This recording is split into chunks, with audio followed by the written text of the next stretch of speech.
RTG நேயர்கள் அனைவருக்கும் வணக்கம். இன்னைக்கு நம்ம இடையே நினைஞ்சிருக்கிறவங்க பத்திரிகையாளர் ராஜ்குமார் அவர்கள். வணக்கம். இன்னைக்கு ரொம்ப பரபரப்பா பேசிட்டு இருக்கக்கூடிய விஷயம் விஜய் அவர்களுடைய கட்சி கொடி. கட்சி கொடியில 2 கலர் இருக்கும்னு நீங்க தான் ஏற்கனவே சொல்லியிருந்தீங்க. அதே போல 2 கலர் 3 இதுவா பிரிஞ்சிருக்குது. அதுல யானை வாகைப்பூவும் சொல்லியிருந்தீங்க. ஸோ எப்படி இந்த இன்ஃபர்மேஷன் கிடைச்சது அண்ட் என்ன நோக்கத்தில் இது வச்சிருக்கிறாங்க? முக்கியமாக இப்போ இந்த காலகட்டத்தில் தமிழ்நாட்டில் அதிகப்படியான ஒரு தொண்டர்கள் கொண்ட கட்சியாக அதிமுக திமுகவை தான் நம்ம பார்த்துறோம். மாறி மாறி அவங்க தான் ஆட்சிக்கும் வராங்க. ஆனால் அதை தாண்டி பல கட்சிகள் ஒரு நல்ல ஒரு மாற்றத்தை கொடுக்கும் அப்படின்ற மாதிரி பாமக பார்த்துருந்தோம் கட்சி ஆரம்பித்த போது. அதே போல் பார்த்தீங்கன்னா வைகோ அவர்களும் பிரிஞ்சு மதிமுகன்ற கட்சி வரும்போது இது ஒரு நல்ல ஒரு பெரிய கட்சியாக வரும்னு எதிர்பார்ப்பு இருந்தது. சீமான் ஆரம்பிக்கும் போது கூட இந்த கட்சி ஒரு நல்ல ஒரு, அப்புறமா நம்மளுடைய கேப்டன் அவர்கள் ஆரம்பிக்கும் போது தேமுதிகவும் ஆட்சியை பிடிக்குன்ற நம்பிக்கையெல்லாம் கொடுத்தாங்க அவங்களும் ஆரம்பிக்கும் போது. ஆனால் அதுக்கப்புறமா அது அவங்களால கண்டினியூ பண்ண முடியல. அப்படியே கட்சி ஒரு கட்டத்தில் இறங்கி இறங்கி இறங்கி இப்போ ஒரு கூட்டணி கட்சின்ற நிலைமைக்கு தான் வந்திருக்கிறாங்க. ஸோ இப்போ விஜய் அவர்களுடைய இந்த தமிழக வெற்றி கழகம் இதே போல நல்ல ஒரு பெரிய கட்சியாக வரும்னு எதிர்பார்ப்பு இருக்கு. அந்த எதிர்பார்ப்பை எந்த அளவுக்கு அவங்க பூர்த்தி செய்வாங்க? 1994 கலைஞர் மேல் முரண்பட்டு வைகோ அவர்கள் மதிமுகவை தொடங்குறாரு. அப்போ எப்படியாவது ஜெயலலிதா ஆட்சியை மாற்றியே ஆகணுங்கிற ஒரு முனைப்பில் ஒரு கூட்டணி அமைக்கிறார். அதில் பார்த்தீங்கன்னா தமிழ் மாநில காங்கிரஸ் சைக்கிள் சின்னத்தில் இருந்த மூப்பனாரை கொண்டு கலைஞர் கூட சேர்த்துறாங்க. ரஜினிகாந்த் வாய்ஸ் கொடுக்குறாரு. அது உங்களுக்கு தெரியும்னு நினைக்கிறேன். தமிழ்நாட்டை ஆண்டவனாலும் காப்பாற்ற முடியாது அப்படின்ட்டு. அந்த தேர்தலில் வைகோவை பெருசாக எதிர்பார்த்தாங்க எல்லாருமே தமிழக மக்கள். ஏன்னா மாற்று, அதாவது ஏடிஎம்கே டிஎம்கேவுக்கு மாற்றா ஒரு அப்படிங்கிறது. ஆனால் அவரால் அந்த டைமில் ஸ்டாண்ட் பண்ணிக்க முடியல. ஏன்னா அது மிகப்பெரிய ஒரு கூட்டணி வலிமையாக இருந்தது. அதுக்கப்புறம் அந்த தேர்தலில் அடுத்த தேர்தலே போய் அவர் திமுக கூட கூட்டணி வச்சு அவருக்கான செல்வாக்கை அவர் இழந்தார். ஆனால் அவர் தமிழகத்தின் 3வது பெரிய கட்சி அப்படிங்கிறதுல எந்த ஒரு மாற்று கருத்தும் இல்லை. 89 தொடங்கின பாட்டாளி மக்கள் கட்சியும், அதாவது அவங்க என்ன பேஸில் கட்சியை இது பண்ணாங்கன்னா, எங்கள் கம்யூனிட்டி ஓட்டு இருந்தால் போதும், தெற்கே தேவேந்திரர்கள் ஓட்டு இருந்தால் போதும், தென் மாவட்டத்தில் அவங்க ஓட்டு அதிகமாக இருக்குது, ஸோ இந்த ரெண்டையும் சேர்த்துனாலே நம்ம முதலமைச்சர் ஆகிடலாம். அவர் ஒரு டீம் ஃபார்ம் பண்ணார். இஸ்லாமியர்களையும் அதில் இருந்தாங்க. இறந்த பழனி பாபா அவர் தலைமையில் முஸ்லீம்கள்லாம் சேர்ந்து வந்தாங்க. அவர்னாலையுமே அந்த இதையை ஸ்டாண்ட் பண்ண முடியல. பெருசாக நம்ம கடைசியாக எதிர்பார்த்தது யாருன்னு பார்த்தீங்கன்னா விஜயகாந்த். 2004 கட்சி ஆரம்பித்தார். அதுவும் மாற்று, அதாவது ஏடிஎம்கே டிஎம்கேவுக்கு மாற்று அப்படின்ட்டு அவர் வந்தார். 2004 ஆரம்பித்த கட்சி 2006 எலெக்ஷனில் பார்ட்டிசிபேட் பண்ணார். அதாவது பாட்டாளி மக்கள் கட்சியோட மிகப்பெரிய கோட்டையான விருதாச்சலத்தில் போய் நின்னார். அதாவது வேஷங்கற்ற நடிகர்கள் எல்லாம் வந்திருக்கானுங்க நம்ம ஊருக்கு, சீக்கிரம் வேஷத்தை கலைச்சி அனுப்புங்க அப்படின்ட்டு ராமதாஸ் பிரச்சாரத்திலேயே சொன்னார். ஆனால் அந்த தேர்தலில் ஃபர்ஸ்ட் டைம் ஜெயிச்சு சட்டமன்றத்துக்கு போறாரு விஜயகாந்த். அந்த தேர்தலில் பன்ருட்டி ராமச்சந்திரன் ஜெயிக்கக்கூடிய அளவுக்கு வந்தார். பட் அவரால் போகல. ஏன்னா பன்ருட்டி ராமச்சந்திரன் பார்த்தீங்கன்னா எம்ஜிஆர் காலத்திலிருந்து அரசியலை பார்த்துட்டு வரவர். அவருக்கு விஜயகாந்துக்கு ஒரு பேக் போனாக நின்னார். இப்போ நீங்கள் விஜய் கட்சியில் பார்த்துட்டிங்கன்னா அப்படி ஒரு பேக் போன் இது வரைக்கும் நீங்கள் யாரையுமே சொல்ல முடியாது. புஷி ஆனந்த் அப்படிங்கிற ஒரு பேர் மட்டும்தான் தெரியுமா ஒழிய அந்த கேரக்டர் என்ன, அடுத்தது இவங்க எதை நோக்கி போகிறாங்க அப்படிங்கிறது எதுவுமே தெரியாது. நீங்கள் கேட்டீங்க இல்லையா இந்த கட்சி, நீங்கள் அந்த கட்சி கொடி பார்த்தீங்க. இன்றைக்கே திமுக காரன் பூரா ட்ரோல் பண்ணிட்டு இருக்கான் ட்விட்டரில். அதாவது பெஃபிகால் விளம்பரம் இருக்குல்ல, அதில் 2 யானை நிற்கும், நடுக்க ஒரு ரவுண்ட் இருக்கும் பெஃபிகால் விளம்பரத்தில். அதே மாதிரி இதில் 2 காலை தூக்கிட்டு இருக்கும் யானை பிளிர போகுதோ பிடிரி உலக போதோங்கிறது 2வது. இதில் வெறுப்பு, உச்சகட்ட வெறுப்பு யாருக்கு? திமுக காரனுக்கு தான் முதல் வெறுப்பு. இந்த நீங்கள் திமுக காரங்களோட வெறுப்பை நீங்கள் ட்விட்டரில் நீங்கள் போய் இப்போ விஜய் பற்றி ஏதாச்சும் போட்டிங்கன்னு வைங்க, அவங்க மேலே தேவையில்லாத ஒரு வன்மத்தை கக்குவாங்க. ஒரு பொண்ணுன்னு கூட பார்க்க மாட்டாங்க. அவ்வளவு ஒரு வல்காரிட்டி கொண்ட ஐடி மாதிரி இருப்பாங்க. ஆனா இதை அதிமுக அவர்கள் எதிர்க்கிற மாதிரியும் தெரியல, விமர்சிக்கிற மாதிரியும் தெரியல. அவங்க எதுவுமே அவங்க நிலைப்பாடு எப்படி இருக்குதுன்னே புரியல. அதிமுக செத்து போன கட்சிங்க, செத்து போய் இது டெட் பாடியா கிடக்குது இப்போதைக்கு. எடப்பாடி கட்சி வந்ததுல பூரா தேர்தலும் தோல்வி. கடைசியாக இந்த நடந்த தேர்தலில் பார்த்தீங்கன்னா 40க்கு 40 போச்சு. போன எம்பி எலெக்ஷனில் ஒரே ஒரு சீட்டு ஜெயிச்சாங்க, தேனி ரவீந்திரநாத் குமார். அது ஓபிஎஸோட சொந்த தொகுதி. ஓபிஎஸ்ஸோக்கு ஒரு குதிரையை வச்சிருக்கிறீங்க. ஓபிஎஸ், சசிகலா, டிடிவி, எடப்பாடி பழனிசாமி, ஒரு குதிரையை 4 கவர் பிடிச்சா எப்படி போகும் குதிரை? அது மாதிரி அது போய் கிடக்குது. ஒழிய அவங்களுக்கான ஸ்பேஸ் எல்லாம் எதுவுமே இல்லை. அதைய நிரப்பிடுவோம் நாங்கள். அதாவது ஏடிஎம்கேவை அழித்து பிஜேபி கொண்டு வந்துடலாங்கிறது அவங்க ஸ்டாண்டில் இருந்தாங்க. இப்போ அதுக்கும் முட்டுக்கட்டை யாருன்னு கேட்டிங்கன்னா விஜயோட தமிழக வெற்றி கழகம். அதாவது வந்து ஃபர்ஸ்ட் எலெக்ஷன்லேயே நீங்கள் விஜயகாந்த் வந்து 11% ஓட்டை டார்கெட் பண்ணி அச்சீவ் பண்ணார். 11% அச்சீவ் பண்ணாருன்னா அப்போ ஒரு பீக்கான நடிகரும் கிடையாது. இன்னைக்கு விஜய் வந்து ரஜினியை விட பெரிய சம்பளம் வாங்கக்கூடிய நடிகர். இன்னைக்கு உலகம் பூரா பறந்துபட்ட ரசிகர்கள் பட்டாளத்தை உருவாக்கக்கூடிய ஒரு இது இருக்கு, ஸ்டஃப்புள்ள ஒரு நடிகர். அதாவது வந்து எல்லா லேடிஸ்க்கும் தெரியும் விஜய் அப்படிங்கிற ஒரு, ரஜினிக்கு அப்புறம் யாரை தெரியும் தமிழ்நாட்டில்? விஜய். இப்போ இவர் வந்து ஒரு 12லேருந்து 15% தொற்றுவார் ஃபர்ஸ்ட் எலெக்ஷனில். அவர் நிற்கக்கூடிய தொகுதியில் உறுதியாக ஜெயிச்சு சட்டமன்றத்துக்குள்ளே போயிடுவார். இப்போ நீங்கள் சொல்லக்கூடிய ரசிகர்கள்ன்றவங்க வேற ஒரு கட்சியில் ஏற்கனவே உறுப்பினராகவோ இல்லைன்னா அது தொண்டராகவோ இருப்பாங்கல்ல, அதை தாண்டி எப்படி இவங்க கட்சிக்கு ஆதரவு தருவாங்கன்னு நினைக்கிறீங்க? ஏன்னா இன்னும் அவருடைய நிலைப்பாடு என்னன்றதே புரியல. அவங்க சொன்ன அந்த உறுதிமொழியில் கூட வந்து பார்த்தீங்கன்னா எல்லாமே கலந்து தான் இருக்குது. அந்த உறுதிமொழி சொல்லக்கூடிய விஷயம் ஆல்ரெடி எங்களுக்கு இருக்கக்கூடிய கட்சியிலேயே இருக்குதுன்றதா நம்ம எல்லாருமே பார்க்கக்கூடிய விஷயமா இருக்குது. அதை தாண்டி இதில் என்ன புதுமையாக இருக்க போகுது? வேற என்ன விஷயத்தை அவங்க வந்து புதுசா சொல்ல போறாங்க?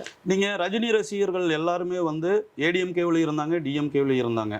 ரஜினி போர் வரும் அடிச்சா 234 சிங்கிள் ஷாட்ல அடிக்கிறோம் அப்படின்னாருல, இருந்த பதவிகளை எல்லாம் விட்டு போட்டு ரஜினி கட்சி கொடியே வந்துட்டாங்க. ஏடிஎம்கே டிஎம்கேவில் இருந்தவங்களாம் ரஜினி வந்துட்டாருன்னா நம்ம பெரிய லெவலில் இன்னும் வர போறோம்னு. அப்புறம் பார்த்தா அவர் துண்டக்கான துணியை காணம்னு ஓடினார். ரஜினியோட இவரை கம்பேரிசன் பண்ண முடியாது. இவர் உறுதியா வர்றேன்னு சொல்லிட்டாரு, கட்சி கொடியை அறிவிச்சிட்டாரு. அடுத்த மாசம் பயமும் இருக்கும்ல, எப்படி கட்சி எவ்வளவு பயப்படுத்திடுவீங்க? என்னங்க பண்ணிடுவீங்க? போய் விஜய்க்கு 2 கல்யாண மண்டபம் இருக்கு, அதுக்கு முன்னாடி மண்ணப்பு அரிப்பீங்க. இல்ல கரண்ட கட் பண்ணுவீங்க. சொல்லல நானு. இப்போ இந்த 2 கட்சியில இருக்கக்கூடிய தொண்டர்கள் வந்து இதே ரஜினி பண்ண மாதிரியே வந்து இவங்க கட்சியில சேர்ந்து கடைசியா ஒண்ணும் இல்லாம போயிடுமோன்ற பயம் இருக்கும்ல. இல்ல விஜய் மேல எல்லா ரசிகர்களுக்கும் ஒரு அளப்பரிய நம்பிக்கை இருக்கு. நல்ல ஒரு ஸ்டஃப்ஃபுல்லா ஆள் விஜய். உங்களுக்கு இதுல ஒரே ஒரு மைனஸ் பாயிண்ட்னு பாத்தீங்கன்னா, அவர் நடிக்கிறது நிறுத்தணும்னு சொன்னார்ல, அது மட்டும்தான். நீங்க ஜெயிச்சு உள்ள போயிருவீங்க, அடுத்த 5 வருஷத்துக்கு மக்கள் உங்களை மறந்துடுவாங்க. நீங்க என்ன தெரியுமா, இப்போ எம்ஜிஆர் இருந்தாருன்னா மதுரை மீட்ட சுந்தரபாண்டியன் டப்பிங் எடிட்டிங் ஒர்க் எல்லாம் முடிச்சுட்டு தான் போய் சிஎம்மா பதவி ஏற்றாரு. கடைசி அவர் சிஎம்மா பதவி ஏற்கிறதுக்கு முன்னாடி அந்த படத்து வேலைகள் எல்லாம் அது வரைக்கும் நடிச்சுட்டு இருந்தாரு. ஸோ இவர் முகம் ஃபோக்கஸ் ஆகணும்னா அந்த நடிப்பு ஒன்று தான். உங்களுக்கு தமிழ்நாட்டு அரசியலை பொறுத்த வரைக்கும், அதாவது வந்து நீங்கள் 1947 சுதந்திரம் வாங்கினதுக்கப்புறம் ஒரு 20-25 வருஷம் காங்கிரஸ் ஆனது. யாராச்சும் நினைச்சிருப்பீங்களா டிஎம்கே வந்து ஆட்சி அமைக்கும்னு? முதலாளித்துவமான கட்சி, அதாவது பார்ப்பனர்கள் இல்லாத ஒரு கட்சியை உருவாக்கி வந்தது தான் திமுக. இன்னைக்கு அதோட நிலைப்பாடு அப்படியே இருக்கு. எங்கேயோ இருந்த பிரசாந்த் கிஷோர் ஒரு பார்ப்பம் வந்து தான் அதை ஜெயிக்க வச்சுட்டு போக வேண்டியதாக இருக்குது. ஸோ காலங்கள் எல்லா சூழ்நிலையும் மாற வேண்டியதாக இருக்குது. அதே மாதிரி திமுகவை அழிக்கவே முடியாது ஆட்சிக்கு வந்ததையும் அப்படின்னாங்க. அதிலிருந்து பிரிஞ்சு வந்த எம்ஜிஆர் அந்த கட்சியை கைப்பற்றி அவர் உயிரோடு இருக்க வரைக்கும் இவங்களால ஜெயிக்க முடியல. அதுக்கப்புறம் ஜெயலலிதாவை என்ன பண்ணிடுவாங்க அப்படிங்கிற ஒரு கோணத்தில் பார்த்தாங்க. ஆனால் திமுக அழிக்க முடியாத கட்சி, அதில் எந்த ஒரு மாற்றமும் இல்லை. திமுக காரன் நீங்கள் துண்டா வெட்டினீங்கனாலும் திமுகவுக்கு தான் போடுவான். நீங்கள் ஏடிஎம்கே அழிக்கலாம், பிஜேபி அழிக்கலாம், எதை வேணாலும் அழிக்கலாம். திமுகங்கிறது வந்து அவங்க திராவிடம்ங்கிறது வந்து இந்த மண்ணுக்கு நிறைய செஞ்சிருக்கு, அதுல எல்லாம் நம்ம மாற்றுக்கிறதெல்லாம் இல்லை. இன்னைக்கு அந்த திராவிடம் வந்து அந்த பாதையிலிருந்து நழுவி ஊழல் குற்றங்கள் இப்படி போயிருச்ச ஒழிய அவங்க செஞ்சதை வந்து குடும்ப அரசியல் இன்பநிதி பாசறை வரைக்கும் வந்துருச்சு. நீங்க உங்ககிட்ட கேட்கணும்னு நினைச்சிட்டு இருந்தேன், அந்த மஞ்ச பை வச்சுட்டு புஷி ஆனந்தர் நீங்களும் சேர்ந்துட்டீங்களா விஜய் கட்சியில? இல்ல அவருக்கு ஃபேவரட்டாவே போயிட்டு இருக்கிற மாதிரி இருக்கீங்களே. நீங்க எப்படியும் வந்து யாராவது ஒருத்தவங்க எதிர்த்து பேசுறாங்கன்னா அதுக்கு ஆதரிச்சு பேசினா விவாதம் நல்லா இருக்கும். நானே விஜய் கூட நீங்க கேட்டீங்கல்ல சோர்ஸ் யாரு உங்களுக்கு அப்படின்னு, எனக்கு அங்க சோர்ஸ் நிறைய இருக்கு. டேய் ஏன்டா மஞ்சள் கலரை எதுக்குடா மஞ்சள் கலரை வச்சு விஜய் நடுக்க வச்சு ஏன்டா கொடி ஏற்றிருக்கீங்க அப்படின்னா, ஆனா தமிழ்நாட்டில் இருக்கிற கிருமிகளை பூரா அழிக்கிறது மஞ்சள் தானே, அந்த மஞ்சளை வச்சு இங்க இருக்கிற எல்லா கட்சியும் அழிச்சிருவோம் அப்படின்னா, அது மாதிரி நீங்களும் மஞ்சள் கலர்ல மங்களகரமா வந்திருக்கீங்க. இல்ல ஏற்கனவே மஞ்சள் வந்து புதுசு கிடையாது. இவர் விஜயகாந்த் அவர்களுடைய கட்சியிலேயே பாத்தீங்கன்னா கொடியில மஞ்சள் இருக்கும். அதனால மஞ்சள் கலர் வந்து புதுசா யாரும் வந்து இப்ப கொண்டுட்டு வந்ததுன்னு சொல்ல முடியாது. சிகப்பும் வந்து புதுசு கிடையாது. சிகப்பும் வந்து ஆதி காலத்துல இருந்து நம்ம வந்து பாத்துட்டு இருக்கக்கூடிய ரெண்டுத்தையும் கலந்து கொடுக்கக்கூடிய ஒரு சித்தாந்தமா தான் இவருடைய கட்சி இருக்குமோ அப்படின்றதுதான் தமிழக வெற்றி கழகம். அதாவது வந்து இவங்க எங்களோட தமிழ்நாடு தமிழர், இது வந்து ஆரம்ப காலத்துல இருந்து நீங்க 1982 இருந்தே வந்துட்டு இருக்குது. இதுக்காக 76 நாள் உண்ணாவிரதம் இருந்து இறந்தாரு சங்கரலிங்கனார். தமிழ் தேசியம் பேசக்கூடிய ஒரு கட்சியாவும் இருக்குமா அப்படின்னு? தமிழ் தேசியம் தானுங்க அவரோட இது, தமிழக வெற்றி கழகம். நீங்க எல்டிடி லேபரேஷன் டைகர்ஸ் தமிழீழம் அந்த கொடியும் இதையும் மேட்ச் பண்ணுங்க. மேட்ச் பண்ணி பார்த்தீங்கன்னா அவங்களது ஃபுல்லாக இதே ரெட் கலர் தான் அதில் இருக்கும். அதில் டைகர் இருக்கும், டைகருக்கு வந்து அந்த எல்லோ கலர் கொடுத்துருப்பாங்க. எனக்கு தெரிஞ்சு நான் நேற்றே அந்த வீடியோவை பற்றி பேசினேன். ஏதோ ஒரு விஷயத்தில் கனெக்டிங் ஆகி தமிழர்களுக்கான ஒரு கட்சியாக தான் இது செயல்பட போகுது. இதில் வந்து இவங்களுக்கு என்னென்னா திராவிடம் இப்போ எப்படி இல்லாமல் போகலாம் அப்படிங்கிற ஒரு விஷயம் தான் இவங்களுக்கு. ஆனால் அடி வயிற்றுல நெருப்பை கட்டிட்டு அலைஞ்சிட்டு இருப்பாங்க. இப்போ ஆனால் தமிழ் தேசியம் பேசக்கூடிய ஒரு கட்சியாக இருந்ததுன்னா அது விஜய்க்கு ஒரு பெரிய டிராபேக்காக இருக்காதா? ஏன்னா தமிழ்நாட்டில் வந்து எல்லா மொழியினரும் இங்கே இருக்கிறாங்க, விஜய் ரசிகர்களும் வந்து எல்லா மொழியினரும் இருக்கிறாங்க. அப்படிப்பட்ட ஒரு தருணத்தில் அவர் வந்து தமிழ் தேசியம் பேசக்கூடிய ஒரு கட்சியாக இருந்ததுன்னா நாங்கள் தமிழ் பேசாத மற்ற மொழியினரை வந்து கொஞ்சம் அவங்கள தாக்குற விதமாக இருக்காதா? இல்லை, நீங்கள் சீமான் பேசுகிற தமிழ் தேசியத்துக்கும் விஜய் பேசுகிற தமிழ் தேசியத்துக்கும் வித்தியாசம் இருக்கும். சீமான் கிட்ட போய் தமிழ்நாட்டை தமிழர்கள் யார் ஆளணும் அப்படின்னா அவர் ஒரு 4 கம்யூனிட்டி தான் சொல்லுவார். எங்கள் அண்ணன் நாங்கள் ஆளணும் அப்படின்னு ஒரு 4 கம்யூனிட்டி. நீங்கள் வந்து இவர் வந்து பிறப்பால் ஒரு கிறிஸ்துவர்னாலும் அவர் ஏற்றுக்கொண்ட மதம் தான் கிறிஸ்துவ ஒழிய அவர் பூர்வீகத்தால் தமிழர். நீங்கள் இருக்கிறவன் முஸ்லீம் கிறிஸ்டின் எல்லாம் யார், எல்லாருமே தமிழன் தான். அவங்க ஏற்றுக்கொண்ட மதங்கள் வேறு வேறு. பழனி பாபா அடிக்கடி சொல்லுவார், நான் பிறப்பால் தமிழன், இனத்தால் இஸ்லாமியன், ஒருபோதும் நீ என்னை வந்தேரின்னு சொல்ல முடியாது, நீ தாண்டா நாயே வந்தேரி அப்படிங்கிற அவர் ஸ்பீச் எல்லாம் கேட்டிருக்கீங்களா? அவரது நீ வந்தேரின்னு யாரை சொல்றாரு? இங்க இருக்கிற பார்ப்பன கூட்டங்கள் தான் வந்தேரி கூட்டம்ங்கிறது அவர் சொல்றது. ஸோ விஜயோட தமிழ் மீட்சி அப்படிங்கிறது வேற. அது வந்து எங்களுக்கு ஆதி காலத்திலிருந்து தமிழ் தமிழ் தமிழ் தமிழ்நாடு தமிழருக்கே அப்படிங்கிற குரல் ஒழிச்சுட்டே தான் இருக்கு. அதோட நீச்சியா விஜய் இப்போ வந்திருக்கலாம். தமிழ் தேசியன்றது வந்து தமிழ்நாட்டை தமிழர் ஆளணும்ன்றது தான். ஆக மொத்தத்துல விஜய் அவர்கள் தமிழர் அப்படின்றது மட்டும் ஒரு விஷயம். அண்ட் அதை தாண்டி இப்போ இவங்களுடைய மாநாடு எப்படி இருக்கும்? மாநாடு வந்து அவங்களுடைய கொடியை வந்து இப்போ அறிவிச்சிட்டாங்க. அதனால அவங்களுக்கு வந்து இது பிளஸ்ஸா இருக்குமா, இல்லைன்னா மாநாட்டை தடுக்கிறதுக்கான வேலைகள் ஏதாவது மற்ற கட்சியினரோ யாராவது? மற்ற கட்சிகள்லாம் யாரும் இல்லை, திமுக காரங்க மட்டும்தான். ஏன்னு கேளுங்க, நாங்கள் 2015 ஒரு சோளிங்கர் வேலூர் மாவட்டத்தில் ரஜினிக்காக ஒரு மாநாடு போட்டோம். உள்ளுக்குள்ளே போகிற வண்டிகளை எல்லாத்தையுமே தடுத்து நிறுத்திட்டாங்க. அப்போ ஜெயலலிதா ஆச்சு. ஏன்னா இங்கே மேலிருந்து கட்டலை, போயஸ் கார்டன் இருந்து உள்ளுக்குள்ள நீ எந்த வண்டி மாநாட்டு தொடர்களுக்குள்ளே போகாமல் நீங்கள் சிட்டிக்குள்ளேயே தடுத்து நிறுத்துங்கன்னு சோழிங்கநல்லூரில் நிறுத்தினாங்க. எங்கள் வண்டி போச்சு. அப்போ இங்கேருந்து நாங்கள் ஒரு 6 பத்திரிகையாளர்கள் போயிருந்தோம், நிறுத்தினாங்க. அப்புறம் ப்ரெஸ் அது இதுன்னு இறங்கி சொன்னங்காட்டி தான் மாநாட்டுக்குள்ளேயே எங்கள் வண்டி போச்சு. ஏன்னா டோட்டலாக பைக்காட் பண்ணி எல்லாம் மாற்றி விட்டுருவாங்க. உங்களுக்கு வந்து ஆளும் கட்சி எதாக இருந்தாலும் சரி, புதுசாக வர்ற ஒருத்தனை ஆதரிக்கவே மாட்டாங்க. அவங்களால என்னென்ன குடைச்சல் கொடுக்க முடியுமோ அத்தனையும் கொடுப்பாங்க. நீங்கள் ஒன்றும் வேண்டாம், இப்போ இந்த வெங்கட் பிரபு படம் இருக்கு, குட், ஆமாம், அதோட ஆடியோ ரிலீஸ் எவ்வளோ பெரிய கிராண்டாக பண்ணியிருக்கலாம். ஏன் நடத்தலை? ஏன்னா நடத்தி அங்கே வந்து இவர் அரசியல் பேசினாருன்னா அதை விற்க முடியாது, சேட்டலைட்டு போகாது, தேட்டர் ப்ராப்ளம் பண்ணுவாங்க. இதெல்லாம் யார் பண்ணுவா? யார் பண்ணுவா சொல்லுங்க? சிரிக்காதீங்க, பேர் சொன்னால் உங்களுக்கு ஏதாச்சும் ஆகுமா?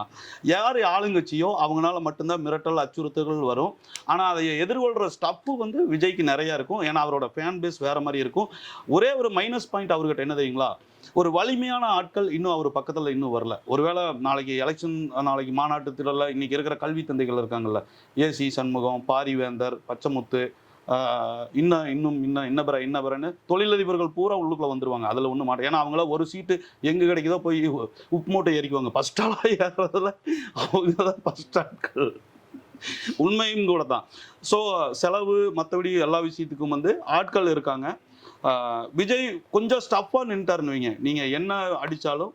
மேபி இப்போ வாழ்த்துக்கள் சொல்லக்கூடிய கூட்டணி கட்சிகளா இருக்கிறவங்க பல பேர் வாழ்த்துக்கள் சொல்லியிருக்காங்க. அவங்களும் வந்து உள்ள வரதுக்கான வாய்ப்புகளும் அதிகமாக நிச்சயமா. அதெல்லாம் நீங்க மாநாட்டுக்கு அப்புறம் இவரோட தேர்தல் ஸ்டாண்ட் என்ன, இவரோட அறிக்கை என்ன, தமிழ்நாட்டுக்கான திட்டங்கள் என்ன, இதெல்லாம் பார்த்துட்டு என்னைக்கு இருந்தாலும் அதான் பாருங்க, ஒரு விஷயம் சொல்ற, வைரமுத்து எழுதியிருப்பாரு, மழை தள்ளியும் வரலாம் தப்பியும் வரலாம், ஆனால் மழை வராமல் போகாது. தமிழ்நாட்டில் திராவிடத்தை வீழ்த்தறதுக்கு ஒருத்தன் எவனோ ஒருத்தன் வருவான். அது விஜயா இருக்கலாம், சீமானா இருக்கலாம், இல்லை இன்னொருத்தன் பிறந்து வருவான். ஆனா வீழ்த்த முடியாதுன்ட்டு இங்க எதுவுமே கிடையாது. வீழ்த்தணுன்ற நோக்கத்தோட வர மாதிரி இருந்தா கண்டிப்பா அவங்களுக்கு தான் வந்து அது ஒரு எதிர்முனையா வேற விதத்துல போகிறதுக்கான வாய்ப்புகள் அதிகமா இருக்குது. திராவிடத்தோட சேர்ந்து பேசக்கூடிய தமிழ் தேசியமா இருந்தா கண்டிப்பா தமிழகத்துல இருக்கக்கூடிய மக்கள் அதை ஏத்துப்பாங்க. இப்ப அவரு தெளிவா சொல்லிட்டாரு, சமூக நீதி, தமிழர் நலன் எல்லாமே அதுல இருக்கு, எல்லாம் கலந்த கூட்டு கலவை. சோ அவருக்கான ஒரு நல்ல ஸ்டாண்டு கிடைக்கும். அதே மாதிரி அவரே கடைசியா அவருடைய இதுல வந்து முடிக்கும் போது நட்புடைமையை வந்து எல்லாருடைய பாராட்டுவோம் அப்படின்னு சொல்லி பேசி முடிச்சிருக்காரு. ஸோ அதையும் வந்து அவங்களுடைய அதையும் வந்து அவங்களுடைய கழக தொண்டர்களும் வந்து இன்னொரு விஷயம், கழக தொண்டர்கள் சொல்லிட்டு கட்சி தொண்டர்கள் ஒரு விஷயம், பிறப்பொங்கும் எல்லா உயிர்க்கும் சிறப்போவா செய்தொழில் வேற்றுமையான். விஜய் ரசிகர்கள் இந்த இதைய மனப்பாடம் பண்ணி எல்லாரும் மைண்ட்ல ஏற்றிங்க. விஜய் ரசிகர்களுக்கு சொல்றேன், இந்த தேட்டர்ல பால அபிஷேகம் பண்றவங்க, மற்றவங்க இந்த குறளுக்கு வந்து விளக்கத்தை படிச்சுட்டு அதை நோக்கி நகருங்க. அதாவது பிறப்பொங்கும் எல்லா உயிர்க்கும், இந்த பிறப்புங்கிறது எல்லா உயிருக்கும் பொதுவானது. வண்டு, பூச்சி, பட்டாம்பூச்சி, நீங்க, நானு, கேமராமேன் சித்ராமணி என்ன, எல்லாத்துக்குமானது. நம்ம செய்யற தொழில் தான் வேற வேறைய ஒழிய, அந்த வேர்டிங்ஸ் ரொம்ப நல்லா இருந்தது. ரொம்ப ஒரு கேட்சப்பா இருந்தது அந்த கட்சிக்கு. ஓகே. ஸோ இதை வந்து கட்சி தொண்டர்கள் முதல் கொண்டு எல்லாரும் இதை கரெக்டாக ஃபாலோ பண்ணி அடுத்த கட்டத்துக்கு கொண்டு போகிறாங்களா இல்லையான்றதை நம்ம பொறுத்திருந்து தான் பார்க்கணும். கருத்துக்களை பகிர்ந்துட்டதுக்கு ரொம்ப நன்றி.